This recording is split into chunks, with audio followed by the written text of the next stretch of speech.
ہمارے ساتھ موجود ہے وزیر خارجہ شاہ محمود قریشی صاحب۔ شاہ محمود قریشی صاحب، ایک طویل میٹنگ ہوئی پاکستان کی سول اور عسکری قیادت کی، آپ بھی ظاہر ہے اس میں موجود تھے۔ اہم اجلاس ہے اور باقاعدہ طور پر اس میں کہا گیا ہے کہ پاکستان کی سرزمین کو استعمال نہ ہونے والی بات کی گئی ہے اور مسترد کیا گیا ہے بھارت کا یہ دعویٰ کہ پلوامہ حملے میں کسی بھی طریقے سے پاکستان ملوث ہو سکتا ہے، مگر ساتھ میں تعاون کی بھی بات کی گئی ہے۔ ساتھ ہی جماعت الدعوہ اور فلاح انسانیت فاؤنڈیشن پر پابندی عائد کرنے کا بھی فیصلہ کیا گیا ہے۔ مطلب ایک طرف پاکستان کہہ رہا ہے کہ جو بھی پلوامہ میں ہوا وہ ان کی سرزمین پر ہی پلان ہوا، وہیں پر ایگزیکیوٹ ہوا، پاکستان کا کوئی تعلق نہیں ہے۔ پھر پاکستان ان تنظیموں پر پابندی بھی لگا رہا ہے، ایکشن لینے کی بھی بات کر رہا ہے۔ سب یہ اس لیے ہے تاکہ مذاکرات کے لیے ایک سازگار ماحول بنے اور بھارت کو کسی بھی قسم کی الزام تراشی کا موقع نہ ملے، بغیر ثبوت کے بھی الزام تراشی کا موقع نہ ملے، یا واقعتاً اپنا ہاؤس ان آرڈر کرنے کے لیے یہ اقدامات کیے گئے۔ دیکھیے، دو مختلف چیزیں ہیں۔ ایک تو یہ ہے کہ جو پلوامہ کا انسیڈنٹ ہے وہ تو 14 فروری کو ہوا اور اس پہ ہمارا موقف پہلے دن سے تھا، اور آج ہم نے بالکل اس کو دہرا دیا ہے اور ہم بالکل اعتماد سے اور کلیئرٹی سے کہہ رہے ہیں کہ اس انسیڈنٹ سے پاکستان کا کوئی تعلق نہیں بنتا۔ یہ ایک انڈیجنس کارروائی تھی اور ہندوستان کو ٹٹولنا چاہیے اپنے اندر کہ اگر وہاں اس قسم کے واقعات رونما ہو رہے ہیں تو اس کی وجوہات کیا ہیں، اور آج اگر مقبوضہ کشمیر میں یہ لوگوں میں، نوجوانوں میں ایک نئی لہر دوڑی ہے تو وہ خود غور فرمائیں کہ کیوں ایسا ہو رہا ہے۔ ایک اس کے ساتھ ساتھ ہم نے دیکھنا یہ ہے کہ ہم نے بحیثیت ایک قوم کے فیصلہ کیا کہ ہم نے دہشت گردی کا مقابلہ کرنا ہے، اور آپ نے بہت بڑی قیمت ادا کی ہے۔ 70,000 کے قریب آپ کی کیجولٹیز ہوئی ہیں، آپ کا اکنامک لاس ہوا ہے، آپ نے آپریشنز کیے ہیں، اور پھر آپ نے بالحسن قوم مل کر ایک نیشنل ایکشن پلان پر اتفاق کیا۔ نیشنل ایکشن پلان کی امپلیمنٹیشن کا آغاز ہوا، اس کا ایک جو کینیٹک پہلو تھا اور ایک اس کا پولیٹیکل پہلو تھا۔ ہم نے بحیثیت گورنمنٹ کے جائزہ لیا جب سے ہم آئے کہ جو پولیٹیکل پہلو تھا اس کی عمل درآمد میں پچھلی حکومتوں نے ہو سکتا ہے کیپیسٹی لیمیٹیشنز ہوں، ہو سکتا ہے پوری توجہ نہ دے سکی ہوں، اس طرح سے جو 20 نکات تھے اور ان میں سے 13 کے قریب ایسے تھے جو ڈائریکٹلی ٹیررزم سے لنکڈ تھے، اس رفتار سے آگے نہیں بڑھے جس رفتار سے بڑھنا چاہیے تھا۔ تو آئے دن دنیا ہم پہ انگلیاں اٹھاتی تھی، تو ہمیں اس نیریٹو کو آگے بڑھانا ہے اور جس پر قومی اتفاق رائے ہو چکا ہے اس کو آگے بڑھانا ہے۔ اس سلسلے میں ہماری میٹنگز چل رہی تھیں۔ ایک طرف ہمیں فیٹف میں پاکستان کو ہندوستان دھکیلنے کی کوشش کرتا ہے اور ان کی آج بھی کوشش ہے کہ گرے لسٹ سے ہمیں وہ بلیک لسٹ میں لے جائے۔ کبھی وہ چاہتا ہے کہ IMF میں ہمارے لیے مشکلات پیدا کرے، اور یہی ان اداروں کو آگے پیچھے ٹیرر فائنینسنگ کو جوڑتا ہے، ان حرکتوں کو۔ تو پاکستان کو از خود ہمیں دیکھنا ہوگا کہ ہمیں کوئی ایسی موقع دنیا کو نہیں دینا جس سے پاکستان پر انگلی اٹھے، یا کوئی ادارہ یا کوئی فرد پاکستان کی سرزمین کو استعمال کرے کسی کے خلاف، ہندوستان نہیں کسی کے خلاف، اور جس سے کہ وائلنس جو ہے اس سے لوگوں کی جانیں متاثر ہوں۔ تو ہمیں کانکریٹ ایکشن لینے ہیں اپنی بہتری کے لیے، اپنے ملک کے امیج کے لیے، اور ہم ماضی میں نہیں پھنسے رہ سکتے۔ یہ ایک نئی گورنمنٹ ہے، ایک نئے پاکستان کی سوچ ہے، ایک نیا مائنڈ سیٹ ہے، اور ہمیں ایک نئے جذبے سے دیکھنا ہے کہ پاکستان کا استحکام کیسے بہتر ہو سکتا ہے، پاکستان کی معیشت کی ضرورت کیا ہے، اور ہمارا اپنا ایجنڈا کیا ہے۔ اگر ہمارا ایجنڈا ہے معاشی ترقی، ملک کی خوشحالی، تو پھر ہمیں امن چاہیے، ہر طرف، دائیں طرف بائیں طرف ہمیں امن چاہیے۔ تو حکومت کی یہ ایک پالیسی ہے جس کا تسلسل جاری ہے اور ہم نے اقدامات لیے ہیں۔ یہ بڑی اہم بات ہے اور بڑی مثبت بات ہے، اور بہت زیادہ اہم اس لیے بھی اور مثبت اس لیے بھی ہے کہ پاکستان کی سویلین اور عسکری قیادت ایک ہی ساتھ بیٹھی ہے سر جوڑ کر، اور اس کے بعد یہ اہم فیصلے ہوئے ہیں۔ ویسے مگر ایک مسئلہ یہ ہے کہ ماضی میں بھی تنظیموں پر پابندیاں لگی ہیں، لشکر طیبہ پر پابندی لگی تو وہ جماعت الدعوہ کے نام سے کام کرنے لگی، فلاح انسانیت، تو تنظیموں پر پابندی لگتی ہے، وہ نام بدل کر کام کر لیتے کرتے ہیں جو نیشنل ایکشن پلان بنا تھا آرمی پبلک اسکول پر حملے کے بعد، اس کا نقطہ نمبر 7 خاص طور پر یہ کہتا ہے کہ نام بدل کر بھی کام کرنے کی نہیں اجازت دی جائے گی۔ تو اب جب آپ نے یہ فیصلہ کیا ہے تو یہ صرف نام پر پابندی ہوگی یا مکمل انفراسٹرکچر ختم کرنا، ان کی جو لیڈرشپ ہے وہ نام بدل کر نہ کام کرے، اس بات کو بھی یقینی بنانا تاکہ FATF میں کوئی پاکستان پر سوال نہ اٹھا سکے، بھارت انٹرنیشنلی ہم پر سوال نہ اٹھا سکے، یہ باقاعدہ طور پر فیصلہ ہوا ہے؟ باقاعدہ طور پر ہم نہیں چاہیں گے کہ کوئی ایسی تنظیم پاکستان کے لیے مشکلات کھڑی کرے۔ ہم نہیں چاہتے، ہمیں پاکستان کے مفادات ہمیں عزیز ہیں۔ پاکستان نے بہت بڑی قربانی دی ہے، بہت بڑی قربانی دی ہے، اور بدقسمتی سے اب آپ دیکھیے ہماری رائے میں کشمیر کا، مقبوضہ کشمیر کا جو مسئلہ ہے وہ اتنا اجاگر ہو گیا تھا، وہاں کے لوگوں نے جو جدوجہد کی، اور اس جدوجہد کے بعد پھر رپورٹس آنی شروع ہو گئی۔ ہیومن رائٹ کمیشن کی رپورٹ آئی، کمشنر کی رپورٹ آئی،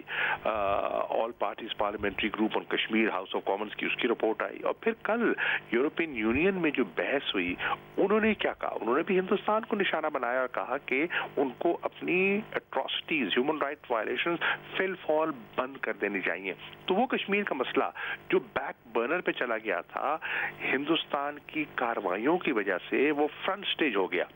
جب اس قسم کا واقعہ رونما ہوتا ہے تو ہندوستان کو موقع مل جاتا ہے۔ دیکھا کہ جی ہم تو کہتے تھے یہ تو جی کوئی فریڈم سٹرگل ہی نہیں ہے، یہ تو حق خود ارادت کی موومنٹ ہی نہیں ہے، یہ دہشت گرد ہے، دہشت گردوں کی پشپنائی ہے، پھر ان کے لنکس ہیں، اکراس دا بارڈر ہوتا ہے، یہ ہوتا ہے، تو وہ پرانی کہانی جو ان کو مل جاتی ہے آلاپنے کے لیے۔ تو اس لیے بہت ضروری ہے کہ ہم پاکستان کے مخالفوں کو کوئی ایسا موقع نہ دیں جس کو وہ استعمال کریں پاکستان کو بدنام کرنے کے لیے یا پاکستان کے مفادات کو متاثر کرنے کے لیے۔ یہ بڑی اہم بات ہے کہ کوئی ایسا موقع نہ دیا جائے۔ شاہ صاحب، جب وزیر اعظم نے بڑی مثبت تقریر کی تو اس کا بھی ظاہر ہے انڈین میڈیا میں جو ہاکش ہے اس وقت عنصر موجود ہے، انہوں نے اس پر بھی بڑی تنقید کی، اور سیاستدان بھی ظاہر ہے وہاں پر الیکشن آنے والے ہیں، مگر بھارت میں بھی جو ایسے لوگ ہیں جو جنگی جنون کا شکار نہیں ہیں، مثبت بات کرتے ہیں، وہ بھی ایک سوال اٹھاتے ہیں کہ جیش نے اس کی اونرشپ لی ہے، اگر پاکستان ملوث نہیں ہے، اور جیسا کہ پاکستان نے کہا اور ثبوت بھی سامنے نہیں آئے، مگر مسعود اظہر تو پاکستان میں ہے،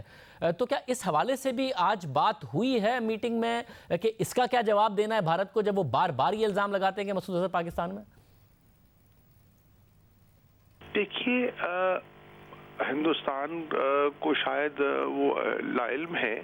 مسعود اظہر صاحب تو بہت کچھ عرصے سے خاصے بیمار ہیں، اور وہ تو کافی حد تک محدود ہو چکے ہیں اپنی صحت کی وجہ سے۔ آئی ڈو ناٹ نو ان کو کہاں سے ان کو اطلاعات ملی ہیں۔ وہ بھی اپنے پرانے گروو میں پھنسے ہوئے ہیں، اور وہ بھی اپنی یہ جو ساری ان کا جو نیریٹو وہ بنا رہے ہیں، اس کے پیچھے بھی تو شاہزیب ایک مقصد ہے نا۔ ہندوستان کے اب اندر سے آوازیں اٹھنی شروع ہو گئی ہیں نا۔ اب محبوبہ مفتی کا بیان اٹھا کے دیکھ لیجئے، آپ فاروق عبداللہ صاحب کی بات دیکھیے، آپ ممتا بنرجی کی بات دیکھیے، یہ ہندوستان کے اندر اب وائسز نکلنی شروع ہو گئی ہیں جو کہہ رہی ہے کہ آپ کا اپنا فیلئر ہے، بی جے پی کی پالیسیز کا فیلئر ہے، آپ کا اپنا انٹیلیجنس فیلئر ہے، آپ کے پاس سیکیورٹی الرٹس تھے، آپ کا اگر کانوائے موو کر رہا تھا تو آپ کیا کر رہے تھے، آپ کو کیسے ان کو ایسے موقع ملا؟ تو وہ اب بہت سا جو پہلے انہوں نے ایک ماحول بنا لیا تھا یکجا کرنے کا، اب اس میں دراڑیں پڑنی شروع ہو گئی ہیں، اور آج دنیا کے بہت سے ممالک ان کا نیریٹو جو سیل کرنے کی کوشش کر رہے ہیں اس میں چھید ان کو دکھائی دے رہے ہیں، اور لوگ اس طریقے سے کنونس نہیں ہیں جس طریقے سے ہندوستان کرنے کی کوشش کر رہا ہے۔ ایک اور بات بتائیے گا کہ سعودی ولی عہد پہلے پاکستان آئے، بہت مثبت دورہ تھا، بھارت گئے، وہاں بھی بہت مثبت دورہ تھا، بڑی زبردست ان کا جو معاشی اس وقت تعاون ہے بھارت کا اور سعودی عرب کا اپنی جگہ پر موجود ہے، مگر ان دونوں ممالک کے مشترکہ اعلامیے میں ذکر ہے پاک بھارت جامع مذاکرات کا۔ کیا جب سعودی ولی عہد پاکستان آئے تھے تو کیا ان کی طرف سے اس خواہش کا اظہار کیا گیا تھا پاکستان سے بھی، یا پاکستان نے ان سے اس خواہش کا اظہار کیا تھا کہ جی مذاکرات کی میز پر بھارت کو آنا چاہیے، آپ اپنا کردار ادا کریں، کیونکہ پاکستان کی تو خواہش ہے کہ جنگی جنون کا نہ شکار ہوں، امن کی بات اور مذاکرات کی بات وزیر اعظم خود بھی کریں، تو کیا ان سے خواہش کا اظہار کیا تھا؟